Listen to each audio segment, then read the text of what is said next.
This month, we're talking about what to do when somebody says no. No, thank you. No, I'm not going to. Essentially, when you share your agenda, they're not up for that agenda. It is not going to happen. So is there anything that helps when somebody's refusing what you would like them to do? Well, maybe. So we're going to pause here and we're going to talk about how do we figure this out? Because when somebody says no, our tendency is to try to get them to say yes.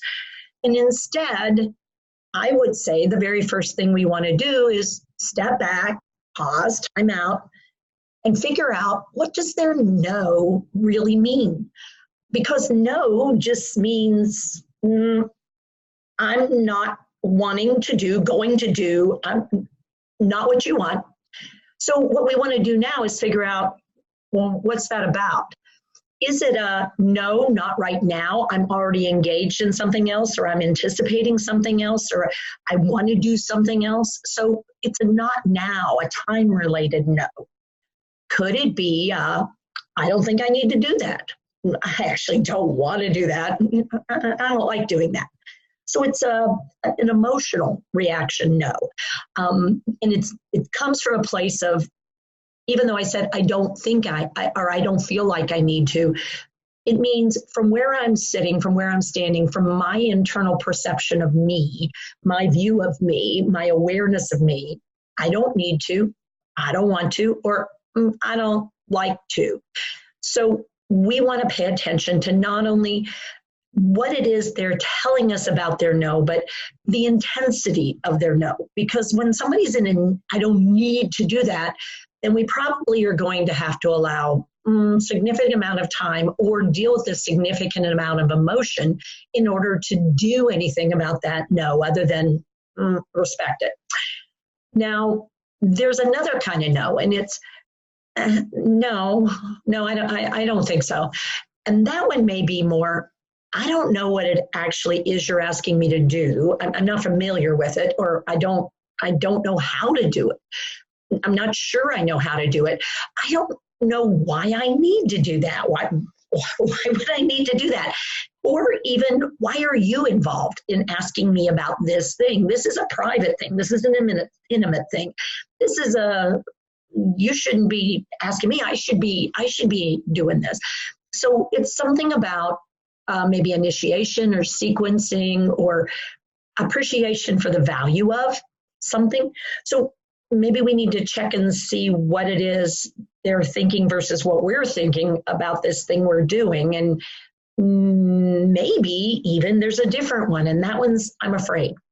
I'm afraid to try. I'm afraid that you or somebody else is going to notice that I have deficits. I'm afraid if I start doing something, it'll be really clear that what I'm doing isn't what you asked me to do. And then everybody will know that I'm starting to struggling. And so it could be that my no is simply a, let's not do anything, because that way no one will know. And I'm aware that something's going on. Or maybe I'm afraid that you will be trying to do something to or with me that makes me feel incompetent. And then the last no that I can think of is when people actually don't even understand that you're asking them to do something. So the problem is sometimes the issue, particularly with brain change, is, or particularly if you're in a place where people don't speak your language, is that I don't actually know what you're asking me to do at all. I don't understand your ask. So I say, no, thank you. No, I'm fine. No. And so that's actually a no of unawareness. The way you presented it, I didn't even get it. So I just say, no, thanks. Yeah, no. And I don't want to be mean, maybe, or maybe I do. No, just leave it alone. But that doesn't mean that I got what you said. So that's our first step, is to back up and really try to figure out their no. Then we want to figure out for ourselves, look in the mirror. Now it's time to look in the mirror and go, so what am I willing to accept? What am I going to be interested in instead of the no. And we may have to quit thinking about the yes. Well, of course you want a yes, or we wouldn't be here. But let's not go there, because yes and no are opposites. And instead, could you be satisfied with an, well, okay, I mean, okay, I'll try. Okay, I mean, I'm not crazy about it. And please understand, if you get an okay, it's not really okay. It's a social agreement that I might be willing to give it a shot, but it won't take much to take me back to no. Maybe you might be willing to hear maybe later, after. So maybe it's let's do this and then I'll do that. Or maybe it's if I do this, then I'll do that. So it's a promise of later. Maybe you might be willing to hear that at least if I do a little part of the whole thing, that would be a step. So being willing to take a piece of what the whole pie was you wanted and say, you know what? One piece of blueberry pie is going to do it for me right now. I wanted the whole pie, but that's not going to happen. So being able and willing to think in baby bites or little bits. So not a whole birthday cake, maybe just a lick of icing. Would that be enough for you to feel more satisfied with our interaction? And with, at least you're not getting a no. Now, the other one is a little different. Would you be willing to do it with a substitution? So maybe somebody else assisting. Oh, you mean I need help that you don't want me? Maybe. So maybe having somebody besides me be the person to help. Maybe doing it somewhere else, like going to another location and then trying the request.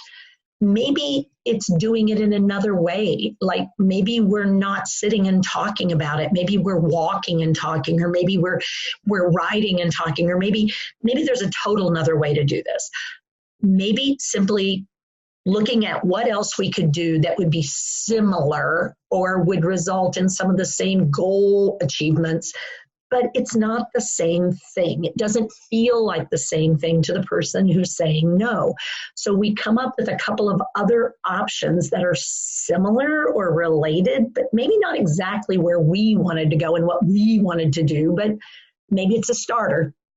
And maybe instead, maybe it's different props or objects. Maybe it's the exact kind of toothpaste I'm looking at, or maybe it's the hairbrush versus a comb, or maybe it's being willing to look at everything about the no and then look at yourself and say, okay, so what am I willing to do to help switch the no from a no to a maybe?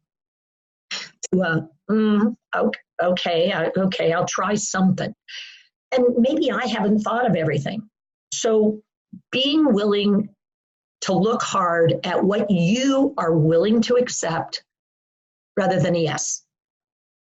So if you want something other than no, can you let go of the yes and settle for something else? And do you have a plan on how to get to that something else? Can you change what you're doing, what you're offering, how you're offering it, so that the person has more options other than to just say no? Now, I tried to get this down into something that people could hold on to, so I thought about 5 A's. Because you want an A, except you're not going to get an A. But hopefully with this, you'll get further than you did before. So here's my 5 A's. Number 1, first and foremost, anticipate the no. Actually figure out you might actually get a no, anticipate. And then acknowledge when you get a no that you got one, so that they know you said no. Okay, got that, heard you. Then try to come up with an option or more, an either or maybe one of 3 options. Give them some alternatives to just saying no. Then if that's not working, remember to go to your strengths, which is to accept the no. And then finally, probably the most important and the most forgotten of all and underestimated is the value of appreciate. Appreciate their perspective, appreciate what they told you, appreciate the person. So we have anticipate, acknowledge, alternatives, accept, and appreciate. There's your 5 A's. So let's dig into them just a little bit. So you want to anticipate the no, acknowledge the message you got, provide alternatives, accept their final answer, And most of all, appreciate the relationship. And if you follow those 5 A's, it helps sometimes to go from a no to a maybe to a let's go. So with anticipate, here's some key things about anticipation. You want to know the history surrounding the ask. How many people, in what circumstances? Is there a strong negative history, a neutral history, or there isn't a history? Then you want to consider pre-planning your approach. You want to think it through before you start acting because you don't want to get into a high-intensity no. And as a matter of fact, you may actually want to rehearse a no so your amygdala is under control, so that you're not getting sort of distressed and unhappy about the no when it happens. So practice. Find somebody and practice your no. Somebody who might know the person who says no and might work with you actually on figuring out their no and some options. And here's the thing. We need to really appreciate when we ask somebody if they will, ask them for a favor, ask them to help, ask them to get started. We might not get a yes. And so be prepared for the yes, that's great. I'm thinking about it. Support. No. Pull back and let's rethink. So now I can anticipate, even if it's the first time it happens, it's like, okay, back up, because now I can anticipate, given what I just did, I got to know. So now we're going to go to the next step, which is acknowledge the message.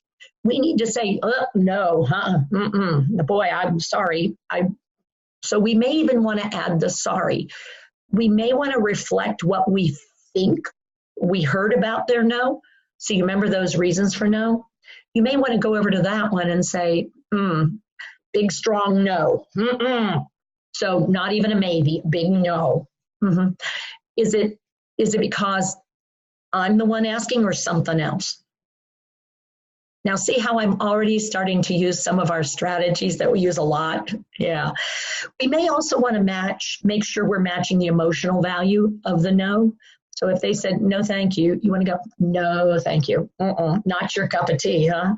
Yeah. Or if they said no, then you go, oh, no, absolutely not. We also want to look at the intensity. So what is the emotion? Some people can stay pretty flat, but facial or jaw clench, ooh. Other people will let you know with the tone of their voice. Whoa, no, no, no, no, no. No, no, no, no, no. Now, if somebody gives you that, I will almost always, it's a case where you moved in too quick, did it too fast. So it's a time thing. But go back to whoa. Now you've got some damage control. So the second step after you anticipate that no is to acknowledge the no that you get. Then you want to come up with some alternatives. It turns out they do matter. So what are 2 or 3 other options that may have a higher probability of success? At least it's something different to consider.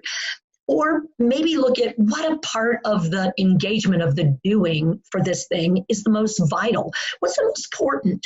Is it that we pause for a second? Is it that we try something? Is it that we move forward a little bit? So in other words, helping someone go to the bathroom. We may think the most important part is going to the bathroom, but actually the most important part might be getting out of the chair.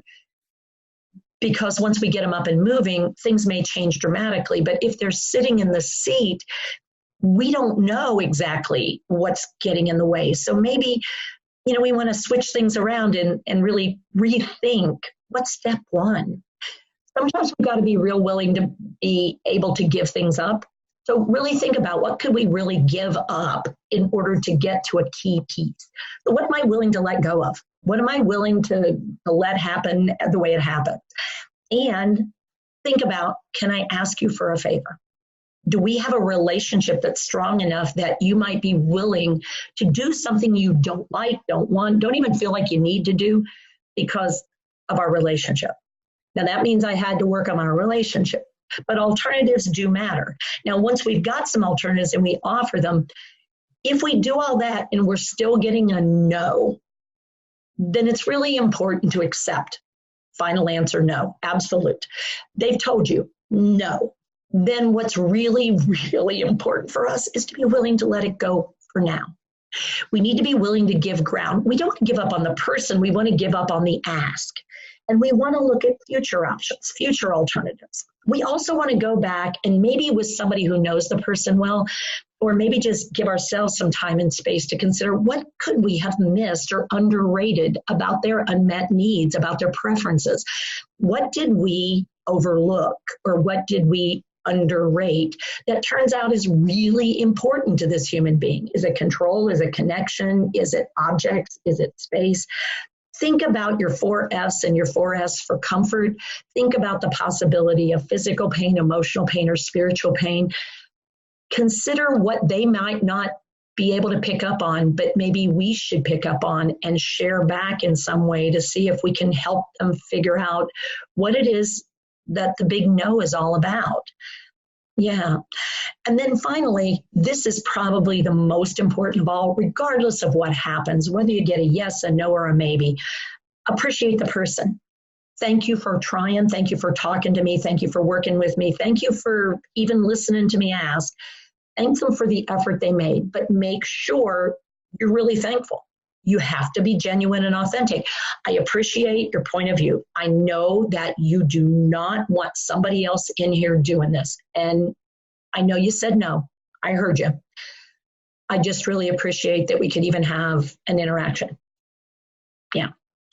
And sometimes, I hear you. You want to be in control of this and you don't want me messing. Or I hear you. I'm not the right person. You're looking for somebody that you know to do this, and I'm not it. Maybe what we need to appreciate is where are they in their gem state? Am I wanting them to be language oriented and maybe they're movement oriented? Maybe I need to take the step back, but appreciate where they are. Maybe this isn't a good moment. Maybe usually they're in a diamond state, but right now they're amber-like. So the ask that I made that ask thinking about diamonds, not about amber. So I want to take a step back.